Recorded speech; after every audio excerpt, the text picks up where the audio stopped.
Hi, everyone. Thanks for joining us. My name is Greg. I'm with the San Francisco Office of Labor Standards Enforcement. Thanks so much for joining us for today's webinar, which is on the Formula Retail Employee Rights Ordinances, or we like to call it FRERO. Before we begin the actual content, I just want to cover a couple housekeeping items. First, to let you know that there haven't been any amendments to the law. There's no new rules or administrative guidance that we've put forward, but we thought it would be good to do a refresher on the laws. It's been a couple years since it passed. See if you have any questions or feedback for us. So again, thank you for joining us today.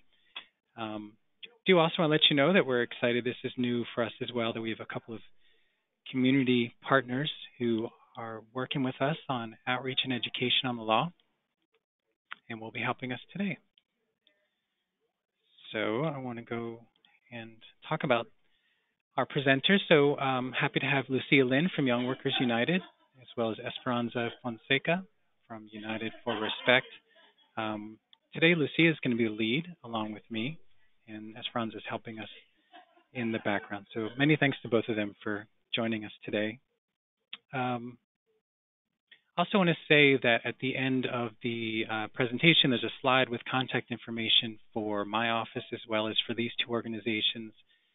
So if you have questions that come up after the webinar or at any time, please feel free to contact us. And I'm also excited these groups are available for trainings for your staff or managers. So just to make sure that everyone is aware of their obligations under the law. A couple more housekeeping items before we dig into the content. You should have this screen if you haven't done GoToWebinar before. Just want to make sure that you understand the control panel a little bit. One thing that's helpful is the orange button up there, the arrow. So what I found for me is that my ability to see the slide is sometimes reduced by the control panel. So if you hit that arrow, it'll minimize it. And then if you hit it again, it'll open it back up for you. And then there's the questions box. So at any point during the webinar, send us questions. And at the end of the webinar, we're going to go through the questions and answer as many as we can. If we don't answer a question, it's because either we've run out of time or it's very sort of specific question that may not be applicable to the general audience, or it may be one that we need to do a little more research on. So at the end of the webinar, we'll get a list of everyone who participated, and if you had a question, it'll show us who asked the question. So if we don't answer your question during the webinar, we will follow up with you directly. Also, another question we get is, will we be sending out the slides? Yes, we will. We'll be also posting this to our website. So recording of the webinar will go to our website. So as I mentioned previously, the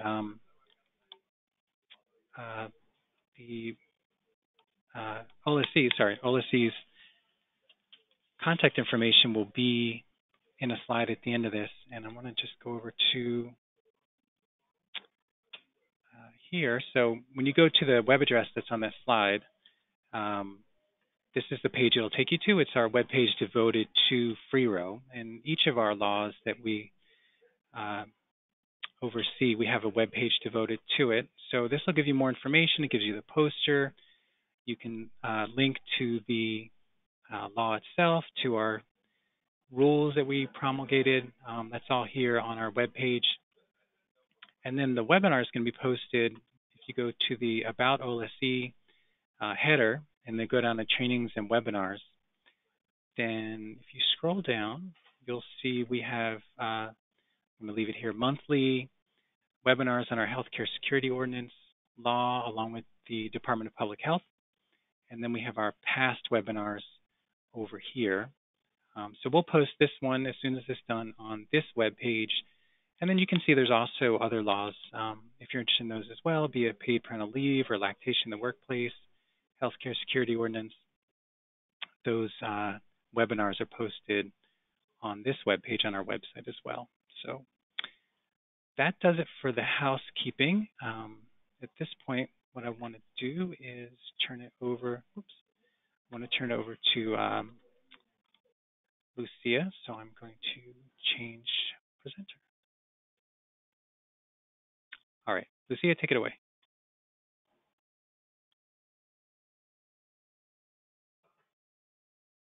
All right, thank you.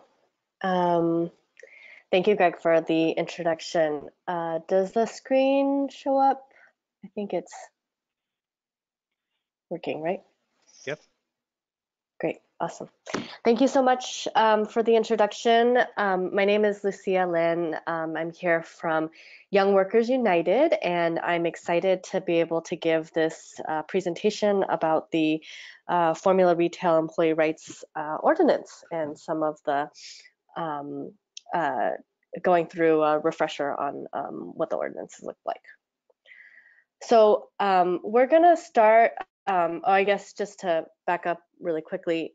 So our agenda for today, we're going to go over the Formula Retail Employee Rights Ordinance, do an overview of the entire ordinance, review a small case study, a little bit of research that was done on the gap in regards to scheduling and scheduling issues for employees.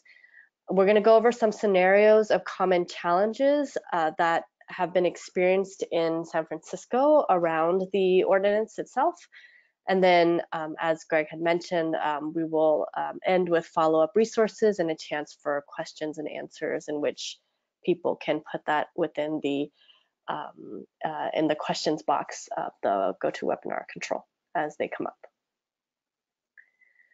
So we'll get started first with the overview.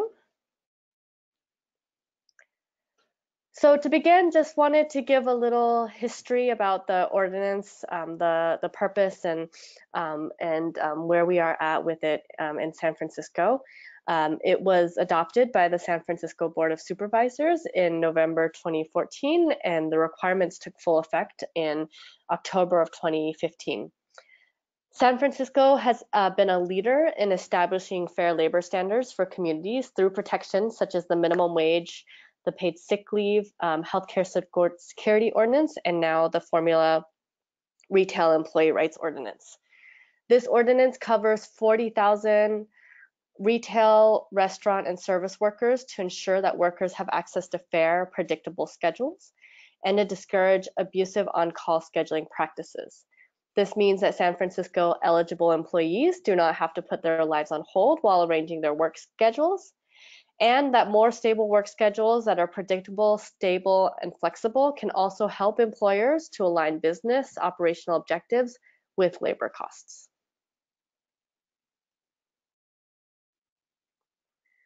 So to begin with, when we're talking about the Formula Retail Employee Rights Ordinance, it only covers certain types of employers within San Francisco City and County. As you can see on the slide at the beginning, the definition of covered employers is defined by the Planning Code, which defines what a Formula Retail establishment is. And Formula Retail Employee Rights Ordinance covered employers are Formula Retail establishments with the definition above, who have 40 or more locations worldwide and 20 or more employees in San Francisco. Janitorial and security services contractors of covered employees under the ordinance are also covered by most of the provisions within the ordinance. In its contracts with these businesses, Formula Retail Employee Rights Ordinance covered employers must include a provision requiring the contractor to comply with these laws, as well as a copy of these laws.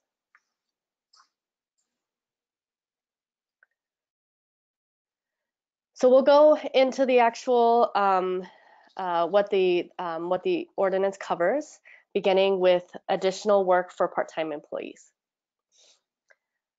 So before hiring new employees or using contractors or staffing agencies, FRERO covered employees shall first offer the additional work to existing part-time employees if the part-time employees are qualified to do the work, and the additional work is the same or similar to work performed by part-time employees. The offer must be in writing or posted, and employers are only required to offer hours up to 35 hours a week. Within the rules and the FAQs, there's also more details about how additional work may or may not be offered for part-time employees under the ordinance.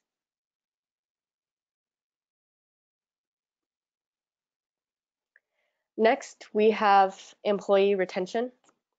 So if a formula retail establishment is sold that's eligible under the ordinance, the successor employer must comply with the following 3 provisions. They must continue to employ eligible employees for 90 days, and this does not apply to managers or supervisors. Secondly, they must continue to employ eligible employees during this period under the same terms of employment.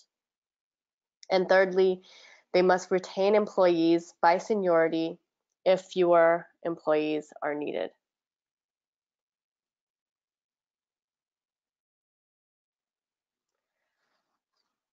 Next, I'm going to go into the advance notice of work schedule, or as it's commonly known, 2 weeks notice.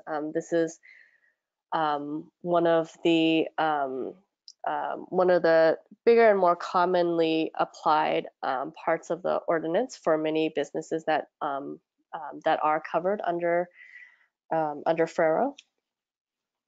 So under advance notice of work schedules, employers must provide new employees with a written estimate of the employee's expected shifts per month and the days and the hours of those shifts. Employers must consider a new employee's request to modify the expected work schedule. And finally, employers must provide employees with at least 2 weeks notice of their work schedule by posting or transmitting electronically.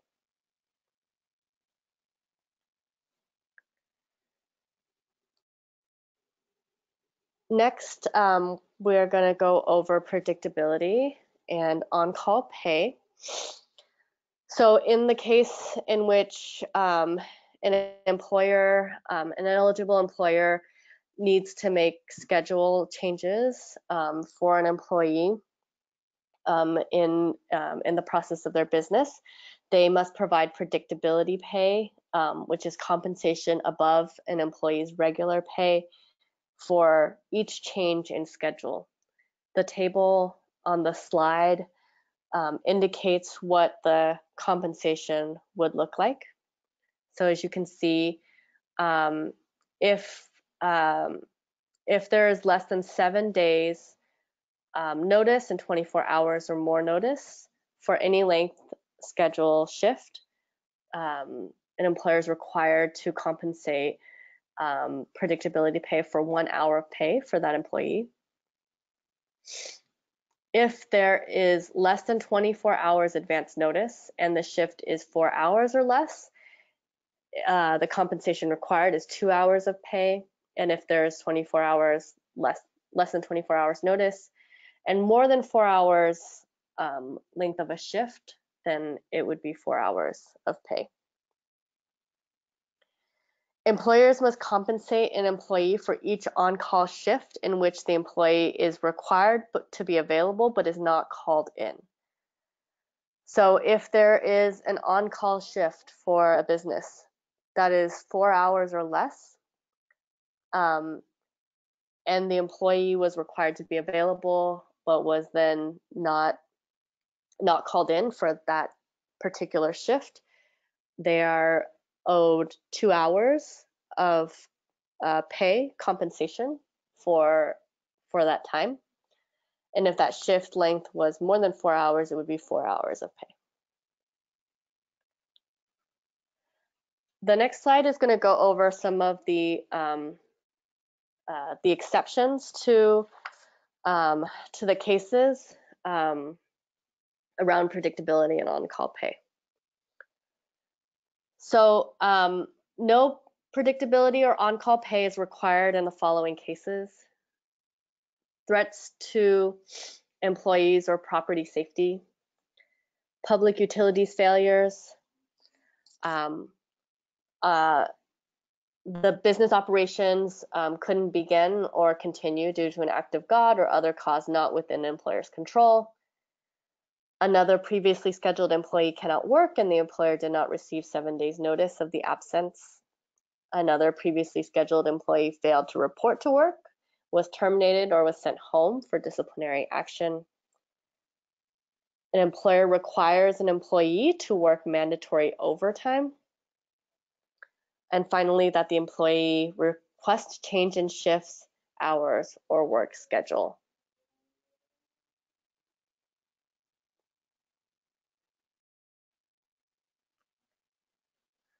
The next provision that we're going to go over is equal treatment for part-time employees.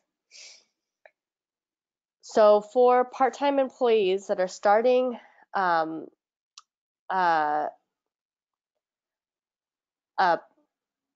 starting hourly wage, they have the same starting hourly wage as full-time employees who hold jobs that require equal skill, effort, and responsibility. Part-time employees would have the same access to paid and unpaid time as full-time employees in the same job classification. The time off hours may be prorated, and that they would be eligible for the same promotions afforded to full-time employees.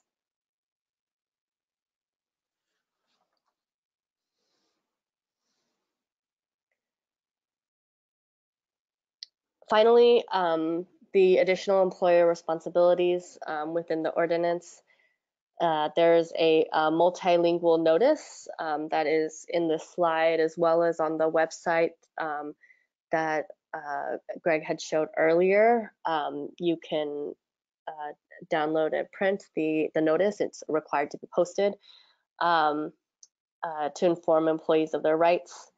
And retaliation is prohibited. It is illegal for an employer to take adverse action against any person in retaliation for exercising their rights under these ordinances.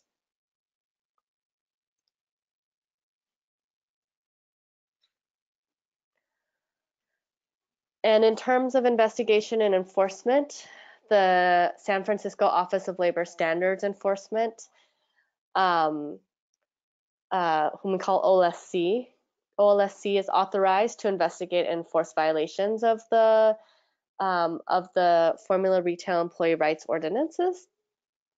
This may include payment of lost wages, payment of penalties to the employees and to the city, $500 in administrative fines, and the city attorney may also file civil action if there are violations of the ordinance.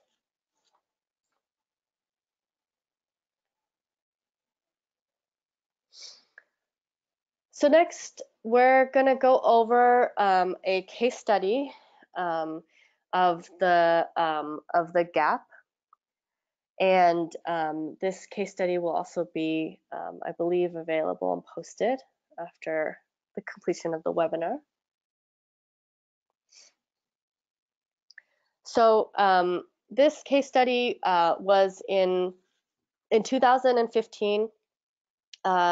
GAP partnered with leading academic researchers on a randomized experiment to test a multi-component intervention designed to provide store employees with more stable schedules. Researchers from the University of Chicago, University of California, and University of North Carolina sought to test if retailers could improve work hours for frontline sales associates and enhance profits.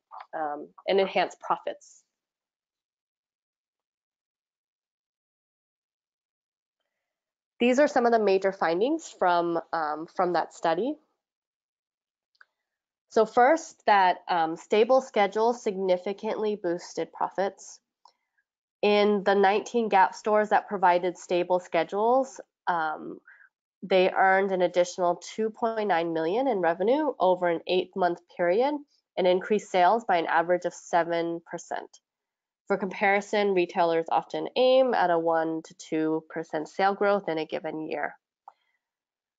The stable schedules were able to double labor productivity. Labor productivity increased by 5% in GAP over the study time. Stores that implemented stable scheduling by 5% in the Gap stores that implemented stable scheduling. This productivity increases double the average annual growth in overall retail labor productivity from 1987 to 2014. Stable schedules were able to improve retention of seasoned sales associates. The Gap workers with the longest tenure and most experience received a more stable income with a soft guarantee of 20 hours or more per week. This intervention improved retention rates amongst those senior high productivity workers. And finally, decisions from corporate headquarters, not customer traffic, drive most schedule instability was another finding. What they found that while companies had often argued that fluctuation in customer demand drove unstable schedules, researchers found that fluctuations in store traffic accounted for only 30% of the instability in payroll hours. Most of the schedule instability, especially from last-minute schedule changes, came from factors within corporate control, such as last-minute changes to store promotions and inaccurate inventory.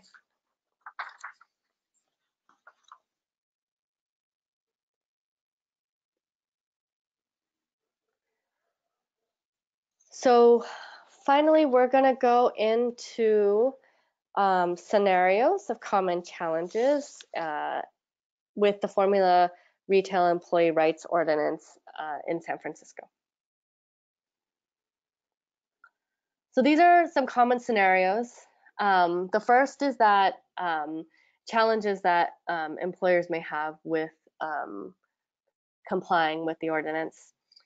The first is that posted schedules do not indicate a run date that indicates a 2-week advance notice. So in order to have proper documentation that a covered and eligible employer is providing 2 weeks notice to its employees, it needs to be able to be indicated. The second is that no documentation that additional hours were offered to part-time workers before hiring new employees. And the third is not having iterations of employee schedules or documentation on why schedules were changed.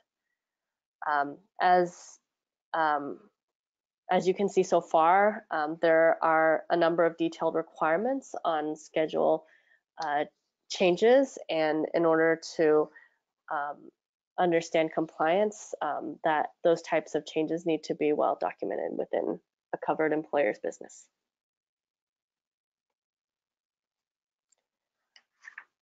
And follow-up resources.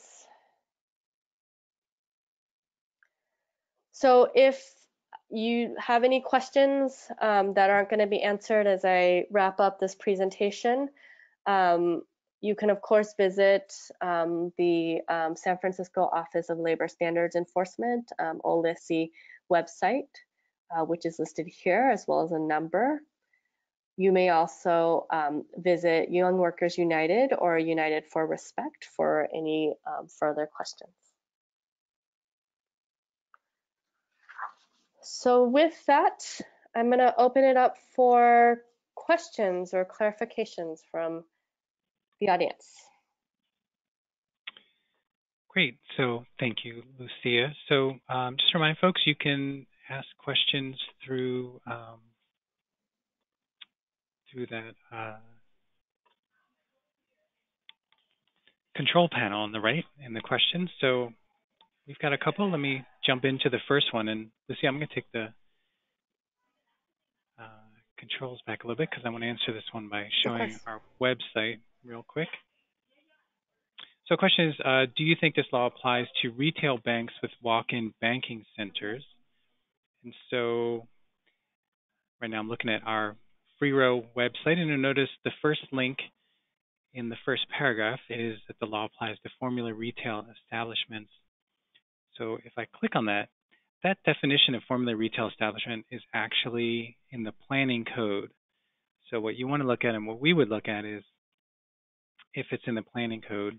And this is a good web page, again, linked from our site that you can use. And so on the right side, I'll put my arrow on it, you can see that financial services, or here's the service financial, is a category of formula retail. So that would cover banks.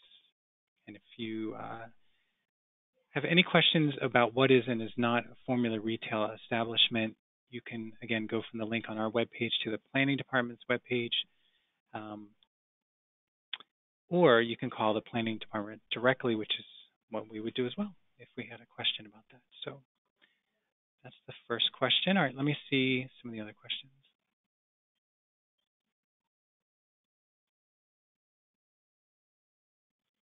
Okay, not totally understand. So if we're not sure the question, we will follow up with you to get clarity and make sure.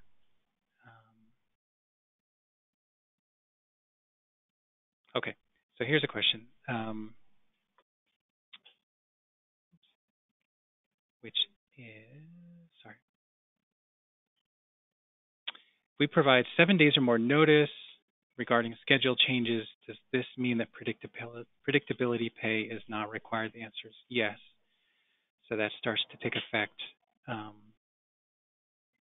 at 7 days or less is when the predictability pay provisions start to kick in. Do remember that you are required to post an initial version of the schedule 2 weeks in advance, but the actual penalty for changes to that schedule kick in beginning at 7 days.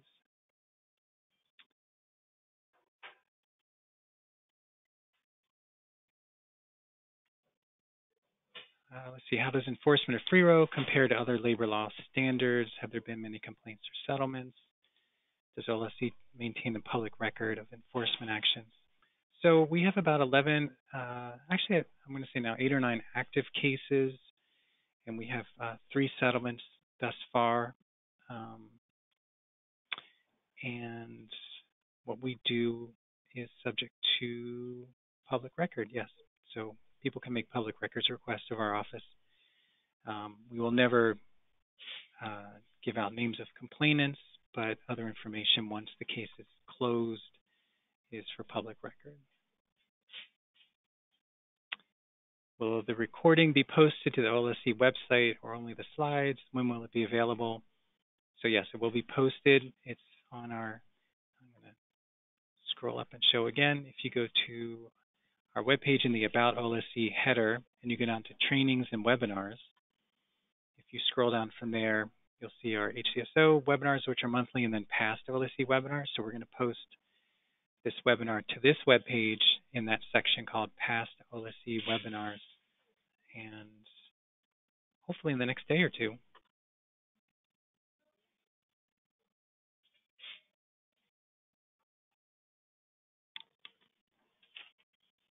All right, let me scroll through some of the other questions here. So here's a question: how is employee defined to determine the number of employees for a formula retail? It actually pulls it from our minimum wage ordinance, so it's defined the same as in minimum wage, except that minimum wage says that the person has to work 2 hours in a given week to be covered by the law. So this is more expansive than that. It says if someone is scheduled for an on-call shift for at least 2 hours, then that person would also be covered. So they don't necessarily have to, in that situation, work the 2 hours, but if they're scheduled for the 2 hours, then they would be covered as well. Can we get a copy of the presentation? Yes, we will email out the slides, and we'll also post, as I said, the recording this presentation to our trainings page on our website.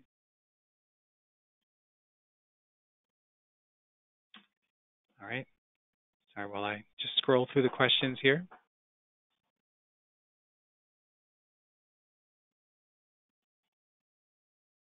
There's a question when I showed the planning department's webpage defining formula retail. One of the categories, I guess, was restaurant limited. Why is it limited? I think that refers to limited service. That has not come up in our enforcement actions. And ultimately, that'd be a question for the planning department, but that's my best guess on what that is. All right, still looking at some other questions.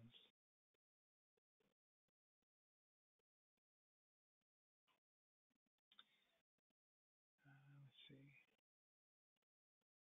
There's questions about a log. I'm not totally sure what that means, but just to reiterate a point that Lucia made, which is that any schedule change, whether it's requested by the employee, whether it's something the employer does, should be documented. Um, that's for employers the best way to show compliance, and that's what we're going to ask for as an office. If we get a complaint and approach an employer, we're going to be looking for documentation of all the requirements under the law. So that's true of all of our laws. The best thing to do is to make sure that you're documenting as much as possible. All right, still looking at some other questions here. Hang on one second.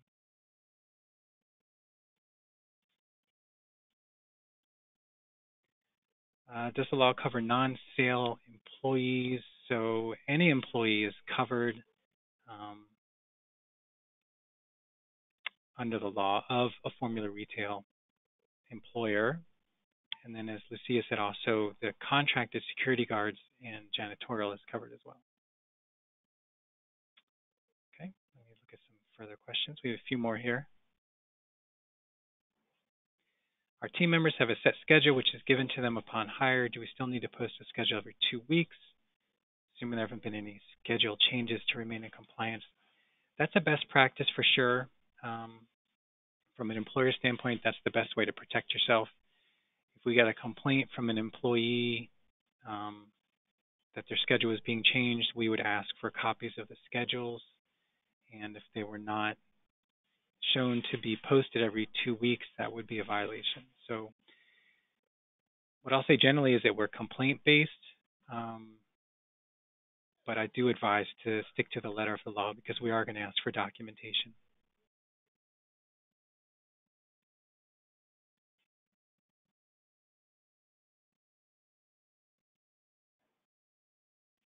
Let's see, there's a question when I said how many active cases. So there's a question about the timeline. The initial cases, as kind of happens, especially with a complicated law, took a little while. The 3 settlements have been within the last, I would say, 10 months approximately. So we're now starting to really move through the cases. It took a little while to get the rules in place and get everything set up and make sure that our processes were in order. So yeah, we're starting to move on them. We're starting to settle them. Repeat the number of investigations. I believe the active right now is 9 with 3 settlements. Cases generally were around the 2 weeks notice, the offering of work to part-time employees, and then the predictability pay. Those are the 3 areas so far.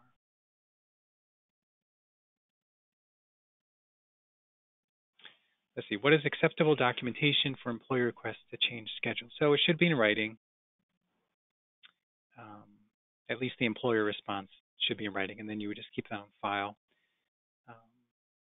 That would be acceptable documentation.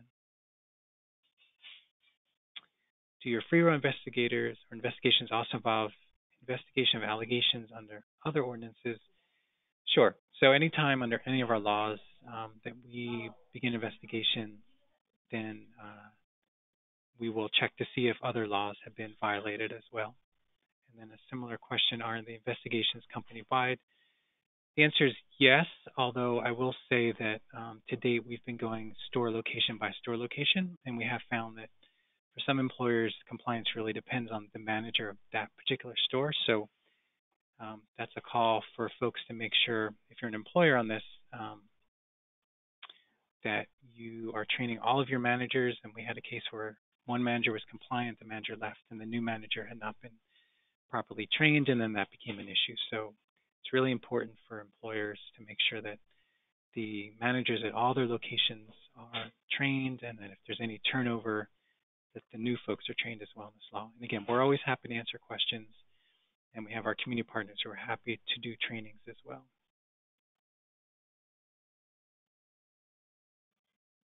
Here's a question, would online posting of available shifts be sufficient to demonstrate hours were offered to part-time employees?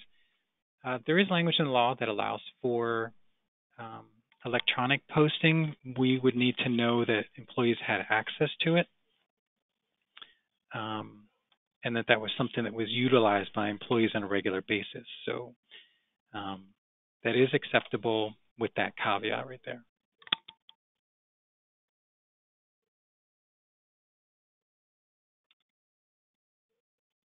So as of now, that's our questions. There's a couple I did not answer. We'll follow up with folks individually. Um, if I did not answer your question, maybe just give another few seconds to see if there's any other final questions before we sign off. And again, not signing off forever.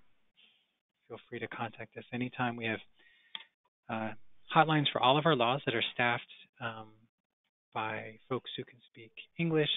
We have hotlines also in Spanish, Cantonese and Mandarin, Filipino. So we definitely want to make ourselves as accessible as possible. We have an email line as well.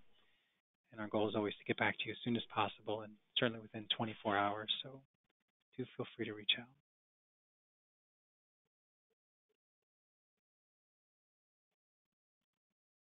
All right, I'm not seeing any other questions. So with that, I want to thank Lucia and I want to thank everyone who participated.